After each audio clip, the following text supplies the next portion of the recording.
All right, we are preparing our live stream and I'm going to get this thing recorded also. Okie dokie. Hello and welcome everybody. It's Kelly and Heidi. Hello. So fun to be with you guys every single week, having a little bit of wellness on Wednesday and bringing some smiles and joy to the world. How are you today, Heidi? I'm pretty good. I'm hanging in there, excited for our Wednesday chats, Always trying to we be always get, helpful tips out there. right? You guys would like laugh because Heidi and I text back and forth about our conversations and we get all excited before we've even had the conversation. Right. You'd think we'd already been doing this for 10 minutes before we even, say hi to everyone. Yeah, for sure, you guys. So today we're going to talk a little bit about like, what are you bathing your genes in? And when we say bathing your genes in, we don't mean like washing your Levi's.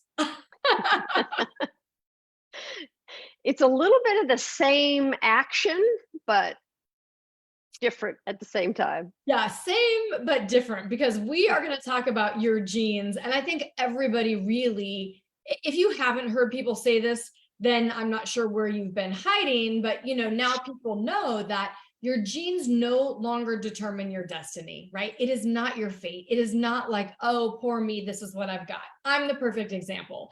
But in that, you need to say like, hey, let's talk about this deal of inflammation and this deal of aging and this aging of our genes, you guys, because it's too late when you're having this conversation. It's never too late. You can always start at any time. However, we don't see the effects of stuff usually overnight.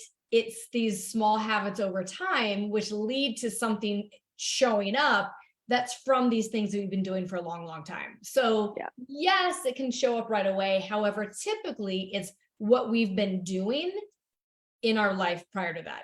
But before we jump right into conversation, Heidi, let's, for anybody new out there, like, welcome. Thank you for joining us at the Kelly and Heidi show here.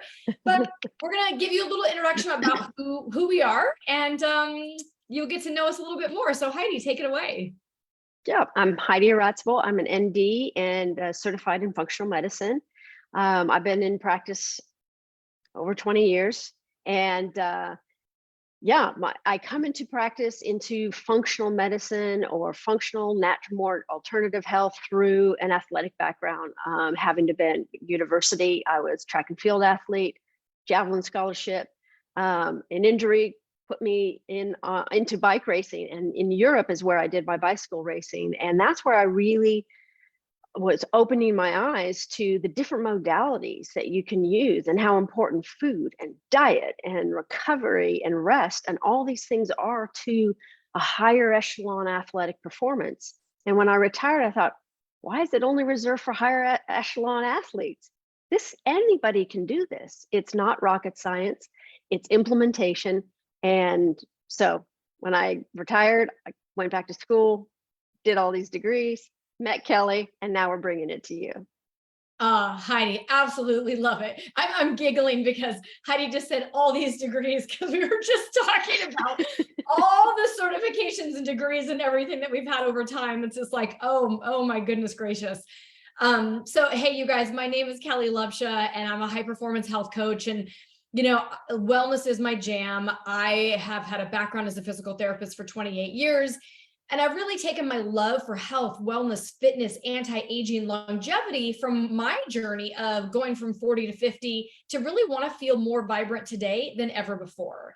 And as my kids are getting older, and I'm thinking, wow, one day, right, they're all off to college now, but one day, I will want to be playing with my grandkids and maybe even great grandkids, but what will my life be like to have the capability to do so? For my husband and I to travel, for us to still play golf and, pickleball and go skiing and all the things I love. I want to be the same today in the next 10, 20, 30 years. And what's cool, right, Heidi? And this is where Heidi and I love to share with you guys is that is possible. I mean, you probably know, Heidi, right? When I was doing some triathlons, there'd be people, our age would have to be like on the back of our calf or whatever, like written, right? And there'd be people like 78, 82. And I'd be like, oh my gosh. Or Arthur and I were skiing up in Deer Valley, and we'd meet people on the slopes that were in their late into their 70s and 80s, still on the mountain, just killing it. Yeah, absolutely. It's about staying active that whole time. If you talk to those people, they never really stopped. They always had a level of conscious health habits. And so, to bring it back to our topic, they were basically bathing their genes in good stuff. And so that the good genes manifested, the strong genes, the antioxidant genes, the anti-aging genes manifested more so, more dominantly than the aging genes. So it's not by accident, you guys, when you meet somebody that you're like, wow, you look great for your age, or wow, you're still doing this. It's not by accident that their bodies are healthy, vibrant, robust. It's what they're bathing their genes in. So let's talk a little bit about that. Some like, if we kind of put a line down the page, right? We talk about things that we should be bathing our genes in and things we should not be bathing our genes in, and what really leads to this aging process. Because I think every single one of us, I know when I used to work in a hospital, we do a chart review, so we kind of know somebody's age before you walk in the room. However, you'd walk in the room and sometimes you'd go like, what? They're only 65? They look 85. Or conversely, you'd see somebody who maybe is 85 and you look at them and you think, holy smokes, they look amazing. What are they doing? And so obviously these two people are doing something very different. Yeah, exactly. And it comes into areas we all think of the usual things. Oh, eat right, exercise, sleep right. These are profound effects on it. But it's even going into the minutia of eating right. Going more organic, getting the chemicals off your food, because the chemicals are sticking to your genes. They're turning on negative genes. These are little things that we don't think about, that we may be bathing our genes in over and over and over. And we may not be good detoxifiers according to our genetics, right? And if you can't detoxify those chemicals, that's when more negative genes can express. And that's when we start to age more. We get rapid metabolic destruction, and we look like we're aging more rapidly than normal. But if we do things like go more organic, drink clean water, this is a really important one. We're 70% water. Let's just wash our genes in really clean water, not so much filtered where you have no minerals, but more mineral filled clean water. And start there. That's a really great point, because everybody is, buying their bottled water at the store.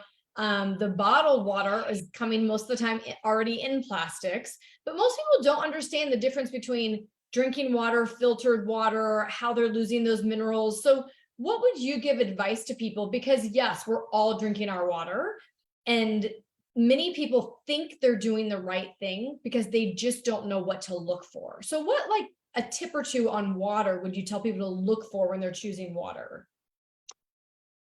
Great question, and long answer for it, but I'll try to be brief. So bottled water is a bit of a joke.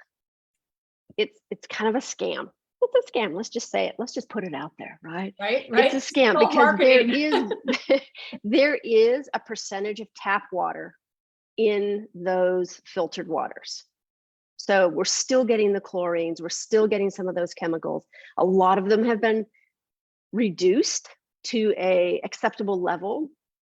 But in reality, over time, if you're really hydrating appropriately, it adds up and that level doesn't become acceptable anymore. So you really want to look for, you would like to filter your water, but make sure if you do filter it, and reverse osmosis is still going to be the best way.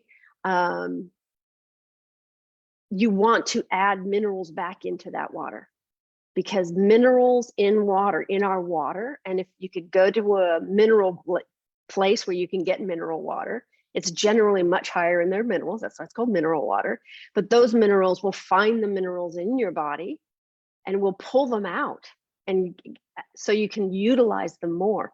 And it's these small micronutrients that have a profound explosive effect throughout the signaling of our metabolic system. So it's important. You want to look for the level of TDS, and that's a level of minerals in there. And so you want to look for the highest amount. So for example, there's a water here in Texas, it's called Crazy Water. And they sell it because they tout an advertisement saying it's higher in pH, it's better for your pH balance, which is true. But how does it do that? Through a higher mineral count. So theirs is like 2,700 in their serving, in their Crazy Water number 3. They have 4 different levels, right? And Crazy number 3. And this is what I recommend to my clients, because instead of having to do a supplement or anything like that, just drink good, clean water. But if you compare that, say, to Perrier, fizzy mineral water, it's called mineral water, there's only maybe 600 in a Perrier, right? There's a German one called Gerolsteiner. Can you see that? This has 1,700. So you want to look for that higher amount. Now, the highest amount sometimes, because they are so full of magnesium, can cause a loose stool. So you may not want to go full on to the highest amounts, but around the 22,000, 2,100, 2,700, that area. And will they find them, Heidi, in both, say, sparkling water and just flat water, plain water, both? Yeah, a lot of times you're going to find more of the minerals in a sparkling water because they create a fusion. So they're the sparkling mineral waters are not carbonated, they're not added. That's a natural process. Okay. Yeah, so they'll always have a light sort of sort of a light bubbly texture to it. Interesting. And oftentimes the higher the amount of minerals, the smaller the bubbles. So it's more like champagne or Alka-Seltzer. Yeah. It can go from that level, right? Oh my gosh. So that's really, I mean, you guys, so I would say and go look, because everyone says, like, drink your 8 glasses, or drink half of your body weight in ounces, but what you're drinking does matter. Yeah, absolutely. I tell you, the number of clients, probably the majority of the clients that come in and we do blood work, they all show signs of dehydration. And the majority of them, because they are health conscious coming into me, they say, but I drink a ton of water. It's dead water. You have to have minerals in it, electrolytes without sugar, right? So it's these minerals that activate our own minerals and utilization of those minerals in our body, because our microbiome makes a lot of those minerals. It helps with the utilization of those. Oh my God. Okay, you guys. So, right, just that alone today is like, bam, takeaway. But these isn't something more to do. You're already drinking water, right? And so this is when we talk about the 2 different sides of how you want to age. So you can drink your plain tap water or your filtered water, or just switch it up and get your minerals and make sure you're drinking the water that matters. You guys, it's absolutely so good. I was just at a restaurant last night with my husband and my mom before she took off out of town. She's been really trying to look at healthier options. And so, we said there's like levels for anybody that was going from non-healthy to healthy, right? And what they can start doing. So she's taking some steps and trying to go gluten-free and really watching some of the inflammatory foods. So then the next thing is what things are cooked in. Yeah. Said most restaurants, even though we went to a nice restaurant, I said, I'm not eating any of the potatoes or French fries out of here, because I can guarantee what they're being cooked in is some sort of a trans fat. There's no way. Absolutely. And that's another really easy change, right? And what we know is trans fats is really an aging. Isn't leading to poor poor, bathing our genes in something really poor for us. Yeah, metabolically, it's very much like throwing sugar in your gas tank. It's clogging it up, it's gunking it up. We can't process it. The body can't get rid of it, or has a really difficult time getting rid of that. And so where does it go? Fat storage. And we can store fat anywhere, not just in our thighs and in our belly, but if it's out there, it's also in our vessels. So cardiovascular disease develops. So it's, if it shows without, it's happening within always.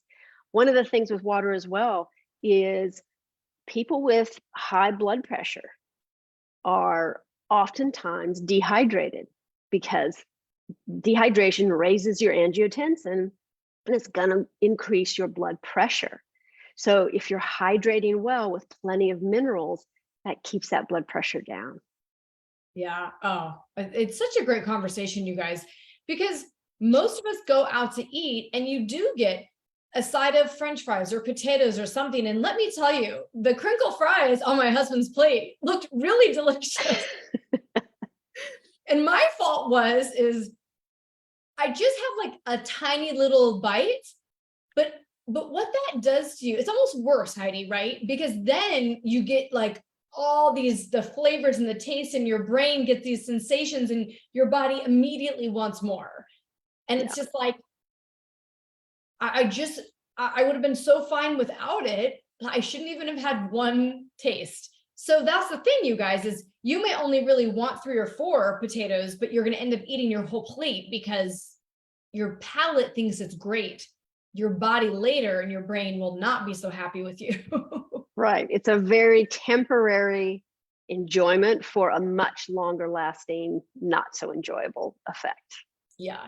So you guys, absolutely organic to getting rid of your chemicals. Absolutely look at your water of what you're intaking, because you're bathing your genes in something that's positive or negative. It's really your choice, right? You're eating foods and how are they cooked and prepared? And does it mean you have to ask more questions at a restaurant? Yeah. But it's just like you're an avid consumer. You don't go to buy a car and not ask questions. Right. You're fueling your body. You need to ask questions. Yeah, absolutely. You're the keeper of the gate here. And it really doesn't matter. You're not offending anybody. You're not bugging anyone. You're the keeper of your gate and your health. So bathe those genes in what you want to bathe them in, of what you know to be good. Yes. Yeah. This is so good. So Heidi, what other things, before we kind of go to maybe the mindset piece, which I know is huge for our genes and our beliefs and everything. And last week and the week before, we talked a little bit about mindset and everything. And we always do. What other things, as far as bathing your genes, leading to inflammation and aging, or keeping your genes operating well? Yeah. So you're right. Mindset's huge. I don't think you and I ever have a conversation with somebody without going to mindset. And I know in my clinic, when I meet with a client, not only do we review symptoms, we review mindset, because we have to change the way. It's not the things that stress us out. It's the way we think of those things that stress us out. But I'll go back to your question there. Other things we can do. And again, you and I always talk about sleep hygiene. You really need to sleep to allow your body to do those things, to clean up the mess, to clean up the debris that just happens because we live, we breathe, we get exposed to things, cells die, they hand off new information to the next cell, they turn on and off genes. There's a lot going on in here, and it creates a lot of debris, a lot of oxidative free radicals, so to speak. And so at nighttime is when those migrating motor systems in our body, already there, sweepers, if you will, come in and clean up. But if we're not sleeping, they don't have an opportunity to clean up the debris, get rid of the icky stuff, to wake us up ready for the next day. Our brain is especially vulnerable at night to this action. You guys, just last night we had a discussion with our daughter. She switched apartments, and this apartment is nicer and actually has air conditioning, and she likes her roommates. But she's like, I'm really struggling this week sleeping. And I think there's just a lot on her mind. And so we started talking about sleep hygiene, and that is one of the things that sometimes people go, okay, I'm going to go get my 8 hours then, or okay, I'll be sure I'm actually sleeping. But there's a lot of fine tuning, because the goal within your sleep is that you get more hours spent in your deep sleep, your REM sleep, your restorative sleep. And so that's where Heidi and I can be your guide in learning, how do I do that? What do I do? And you can measure it with gadgets and all the stuff. It's good, but you don't have to. You can just do certain routines to allow yourself to know to have more optimal quality sleep. Yeah, exactly. The routine is key with sleep. We're actually, in reality, preparing for sleep the minute we wake up. Our body, our circadian rhythm, the brain gut axis, it's all timed to that circadian rhythm. And so the timing is what we have to pay attention to. It's not the gland that's out of whack and not firing. My adrenals are so fatigued. It's the mindset, really. It's the conversation between the gut, the brain, and the circadian rhythm, and where we are in the circadian rhythm and what we ask the body to do during that circadian rhythm time. There's times when we should be eating and times when we should not be, times when we should be sleeping and times we should be awake, going and moving, setting our metabolic rate, managing our insulin, etc. Managing insulin, Heidi, that's well, maybe we'll end on that today with managing insulin. And we'll have a bigger conversation on it, everybody. But, I think people know that they have a relative with diabetes, or the incidence of diabetes is going up. But if you think about it, you guys, all of us have a level of, blood sugar going on that maybe might not be optimal, or not optimal during the day. So some people say like, ooh, I got diagnosed as maybe pre-diabetic, if not diabetic. But those are just labels when it hits a mark. It hits a number, then they can label it.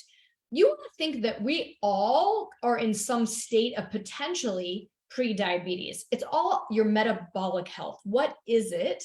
And so long ago, people didn't talk about metabolic health. Now it's a really nice conversation to start learning, oh, I'm not talking about a disease of diabetes. I'm talking about my health and the risks. And so when we look at aging and our genes, if you have poor metabolic health, give somebody some examples, Heidi, of, how their body might express, or maybe why somebody would be in poor metabolic health.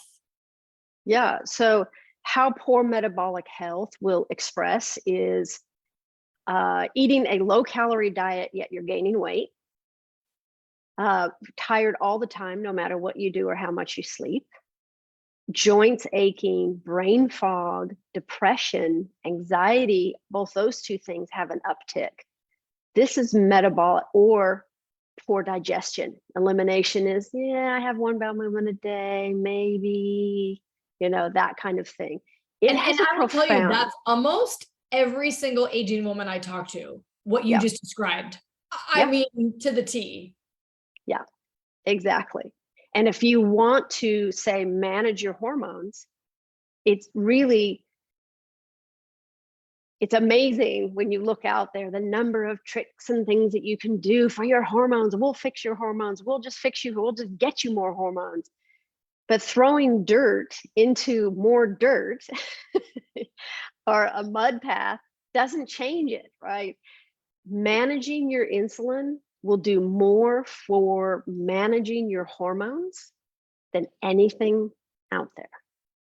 What you guys, I mean, I've worn the tracker before. I've kind of known, and you can see firsthand.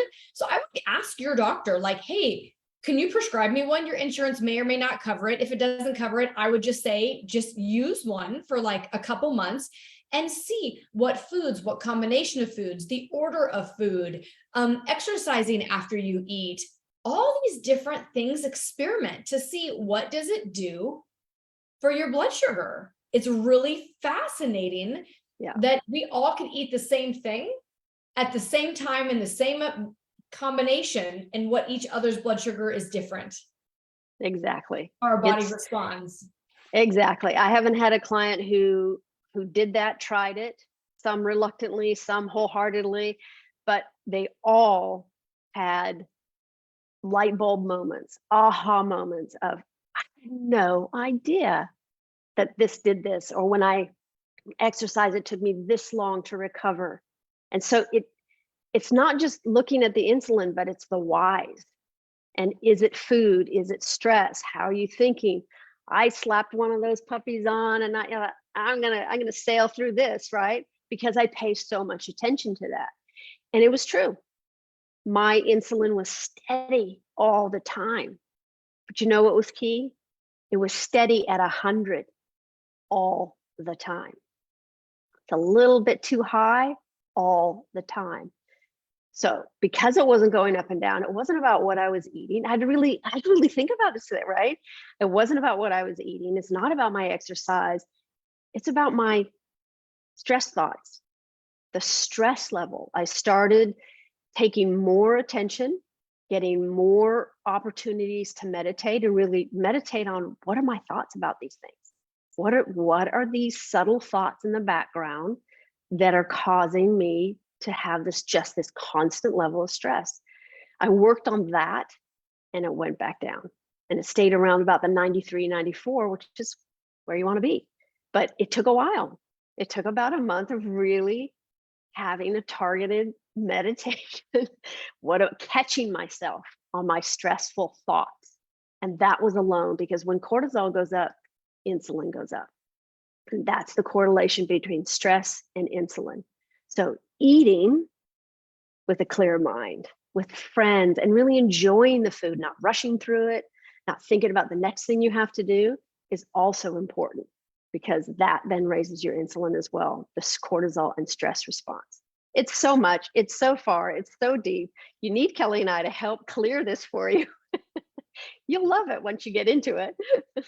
Well, I mean, that was a perfect segue of, honestly, Heidi, just like wrapping it with mindset and wrapping it just a little bit of that whole cortisol conversation, because people are hearing about, oh, stress, cortisol. But you just gave a perfect example of when we're all operating in just that little bit of higher stress, which we don't feel like it is because we're just so used to it. When you're operating a little bit higher stress, and some of us are operating that a lot higher stress, of what that can do, that even if you're eating right and exercising right, you still may have higher levels than you should. Yeah. And let me tell you, bathing your genes in stress is a surefire switch to turn them on negatively. Yep. And you guys, just know that your genes, when Heidi just said you can turn them on negatively, you just have to remember, it's like a switchboard. And I'm sure sometimes, like it's happened in my house, my husband's like, go out there and go to the breaker and flip the switch number, I think it's 21, go look, it should be like the back bedroom lights, or right? That's what we're doing, is by doing something that's not beneficial to your genes, you're literally taking that switch and flipping it to turn on like that. And once it's turned on, to turn them back off is a much bigger game. And so please take this seriously. So if you guys have enjoyed this conversation, if you're like, wow, that's interesting, I've thought about my weight or my hormones or my sleep, but I don't really think about what it's doing to my genes. And the genes are your blueprint. That's the master plan, you guys. So you cannot discount what you're bathing your genes in. Never, never. Just start thinking more about it. Yes, start thinking more. And we haven't had a lot of like drop comments below, but of what Heidi and I talked about today, let us know one thing you're going to go take a look at. Maybe it's your water, right? Maybe you're going to, look at, starting to switch more organic. I don't know what it is for you, but pick one thing to start changing the way you're bathing your genes, and let us know what that is. And if Heidi and I can help you in any more in our women's programs, or just finding out your unique blueprint, you just let us know. But it's fun to talk about health, and you might find yourself getting all jazzed about the latest conversation of what you tried and how you felt better. So let us know. We can't wait to hear. Yeah, we'd love to hear about it. So please let us know. All right, you guys. Well, until next week, we will see you soon. Go out there and bathe your genes in something good. Yep. Have fun. Bye, everyone.